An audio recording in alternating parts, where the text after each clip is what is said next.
dive into the mind of Napoleon Hill with Outwitting the Devil and uncover the secrets to conquering fear and achieving success. What fears are holding you back today? Outwitting the Devil, The Secret to Freedom and Success by Napoleon Hill. Background: Napoleon Hill wrote this book in 1938, just after publication of his all-time bestseller, Think and Grow Rich. This powerful tale was never been published until 2011, considered too controversial by his family and friends. The book is structured as an interview between Hill, here by Mr. Earthbound, and the Devil, here by the inner dark self, in which Hill seeks to unveil the keys to freedom and success by analyzing the principal barriers that individuals encounter in achieving their specific objectives in life. Employing his renowned capacity to uncover human potential, Napoleon Hill thoroughly examines the primary impediments to achieving personal objectives: fear, procrastination, rage, and envy, which he characterizes as instruments of the devil. These covert methods of manipulation can result in our downfall, and he elucidates concepts of virtue that will enable us to overcome them and achieve success. Introduction. In your opinion, what has stood the test of time? Perhaps it's the timeless elegance of black and white images, or the timeless flavor of Coca-Cola that we still find appealing. However, among the most enduring things is the power of written word. If we commit a thought to paper, it will remain in perpetuity. It has the power to impact lives across generations, regardless of cultural or temporal barriers. The philosophy of Napoleon Hill is a prime example of this. His 1938 self-help book, Outwitting the Devil, didn't see print until 2011. The reason behind this is that Hill's opinions caused some discomfort in his Great Depression-era neighborhood, and they also believed that censorship was a good idea. But now that Hill's ideas have surfaced in the present era, we may read them, learn from them, and determine for ourselves whether we agree or not, all in the name of free speech and the free flow of ideas. Most modern readers would appreciate Hill's words of wisdom because they revolve around the significance of positive thinking and surrounding oneself with positive influences. Chapter 1. Fear over faith causes failure.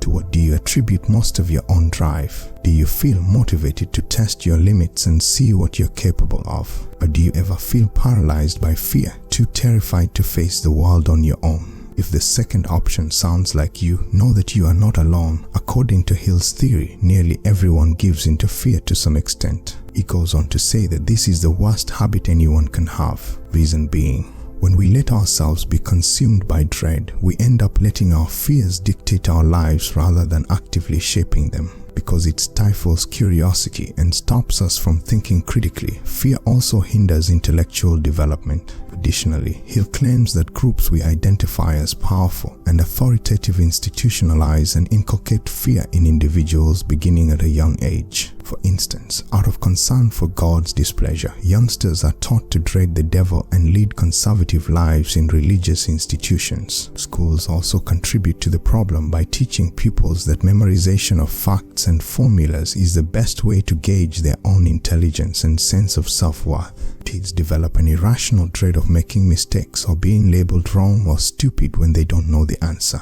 This also impedes development and learning, since Hill contends that the purpose of education is not to cram formulas into students' heads but to encourage discovery and knowledge. Hill saw similar anxieties at work as he worked toward his own objective of developing the first philosophy of personal success. Hill, an amateur philosopher and sociologist, sought to learn about the psychology of success and failure by watching people. People were scared to be themselves and didn't want to take risks. He found out from his interviews. Unfortunately, he failed to draw any firm conclusions or identify any commonalities that would have allowed him to integrate his discoveries into a coherent philosophy. He went for a long walk outside, taking in his surroundings as he mentally rehashed the situation, after deciding that establishing a connection with nature would help him overcome it. And while he thought about it, he had a revelation, a flash of insight so intense that it was almost as if another voice was speaking to him from within,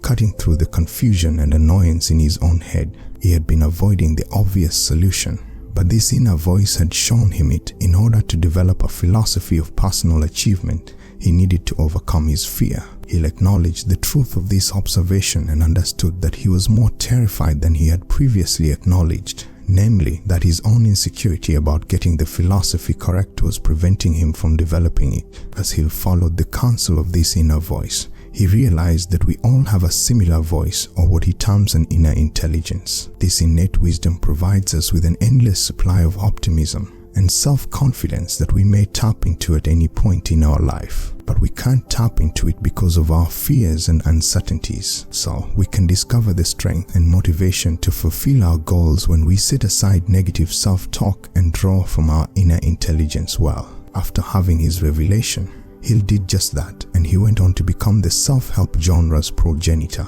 Hill's writings, like other self-help books, have enthralled and improved the lives of countless readers for decades. Chapter 2. Get what you want out of life. In life, what are your aspirations? Would you like to achieve success? Are you joyful, famous? The difficulty is that these are really generalized goals that the majority of us share. The phrase "be happy" could mean anything at all. Furthermore, there is no specific plan on how to achieve this aim. Nevertheless, if you are aware of your life's mission or the activity that would make you the happiest, you can devise a plan to achieve your goals. Hill postulated that being precise is crucial to achieving success, because his objective was so well defined. To create a new theoretical framework and publish a book detailing his discoveries, he could see precisely what he needed to do to reach his goal. According to Hill, the first step in making the most of your life is to figure out what you want to do. He thinks everyone is here for a reason. The key is to figure it out for yourself. Hill stresses the importance of the qualifier on your own because, in his view, no one, not even the church, not even your school, not even your family and friends, can assist you in discovering your life's purpose. If you want your life's mission to be truly personal, you must discover it alone. Hill calls it the capacity to be self-determining, and it's undeniably one of humanity's greatest strengths. Hill argues that we should never squander the power to choose for ourselves, even on the smallest details, because it is a luxury. It is up to us to decide whether our thoughts will be filled with positivity or negativity. Our thoughts are a free will. We are selective about who we let into our inner circle. We shouldn't squander our limitless freedom of choice on harmful choices, right? For Hill, this was of the utmost importance to bear in mind throughout the Great Depression and during times of national distress. It may have felt inevitable to give in to pessimism when everyone else was expressing optimism. Hill, on the other hand, believed that successful people like Henry Ford proved that optimism can overcome any obstacle. Ford refused to give in to dread the way his contemporaries did, and instead worked tirelessly toward his dream of building one of the largest car companies in America. In spite of the fact that his situation was the worst imaginable, Ford demonstrated that one's success is defined not by their circumstances but by their resolve and optimism. Ford accomplished his objective of making a high-quality car affordable to all middle-class Americans by being positive and refusing to give up. He also built the first system of assembly line manufacturing. In a nutshell, if Hill and Ford were able to achieve their goals by unwavering self-confidence and perseverance, then you can too. Chapter 3. You are what you do. You are what you eat is a common adage, but does it really address the impact of your food choices? But what about the individuals we choose to spend time with? Every time we prioritize one decision over another, or make a choice without fully considering the consequences, we are authoring our own future and our own present. The decisions we make unquestionably shape our identities, for better or worse. It's a fact that we can always take back our lives and start over, regardless of how terrible our choices are. When our decisions become second nature, that becomes even more apparent. Ultimately, the sole difference between an occasional drug user in college and someone whose entire existence is controlled by their cravings is the presence of a habit. Hill refers to the development of harmful habits as a hypnotic rhythm or an ingrained pattern of repeated actions. Hill begs his readers to exercise caution in all of their decision-making, even in seemingly little areas, because harmful habits can sabotage our achievement. Consuming a Whopper meal, for instance, will not render us morally corrupt or cause our demise. If we eat Whoppers 3 times a day, our health will suffer and we will be so lethargic that we will fail miserably at whatever we set out to do. Additionally, we are greatly influenced by the company we keep. Even though we don't always give our friends credit for shaping our lives, consider the people you spend the most time with and how their impact on you has been significant. Have you changed your habits for the better as a result of a friend's encouragement? Have you ever read a great book based on a recommendation from a friend? Alternatively, are your friends' negative attitudes and behaviors dragging you down?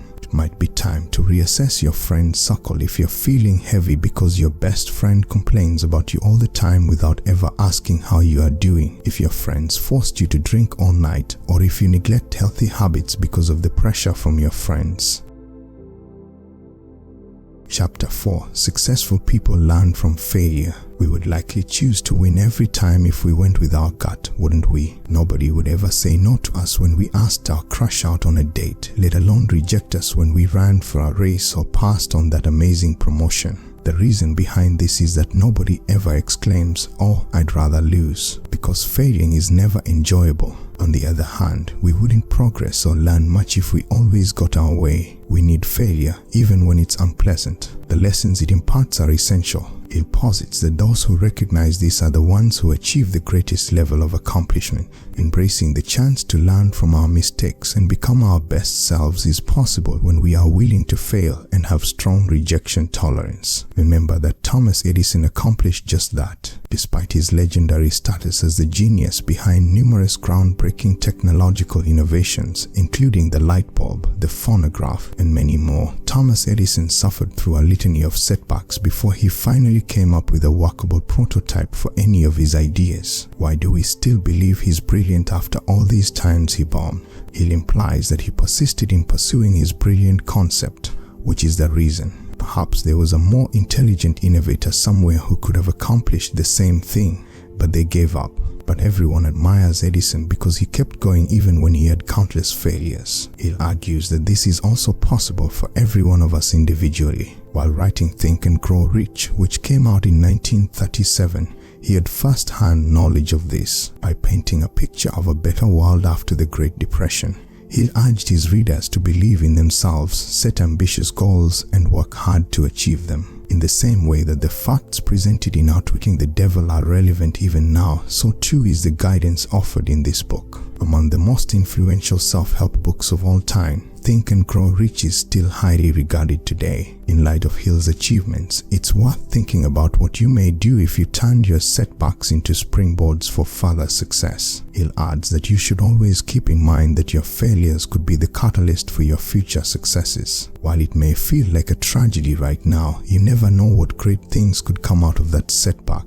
Julie Krone discovered that in 1987, Krone became the first American woman to win a riding title at a major racetrack after facing persistent rejection and the belief that no horse owners would hire a female rider. Her mantra, "Keep showing up," is the reason behind it all. The horse owners ultimately allowed Krone to ride after she showed up at the track daily for years despite intense refusal. After that first win, she continued to win races, eventually becoming a professional jockey. She was honored with induction into the National Racing Hall of Fame and named one of the toughest athletes in history by USA Today. This exemplifies the power of perseverance in the face of adversity and the realization of one's dreams. Chapter 5. Final Summary. Nobody is immune to terror. Every one of us has our personal demon to overcome, whether it's brought about by our own self-doubt or by the teachings of others. We must not, however, allow that monster to triumph. It doesn't matter how dark things go or how hard things get for us. What matters is that we have the power to decide for ourselves what thoughts and behaviors to let govern our life. Thank you for watching. Be sure to like, share, subscribe, and turn on the notification bell so that you get notified as soon as we upload new content. Also, don't forget to let us know your thoughts in the comments section. Thank you.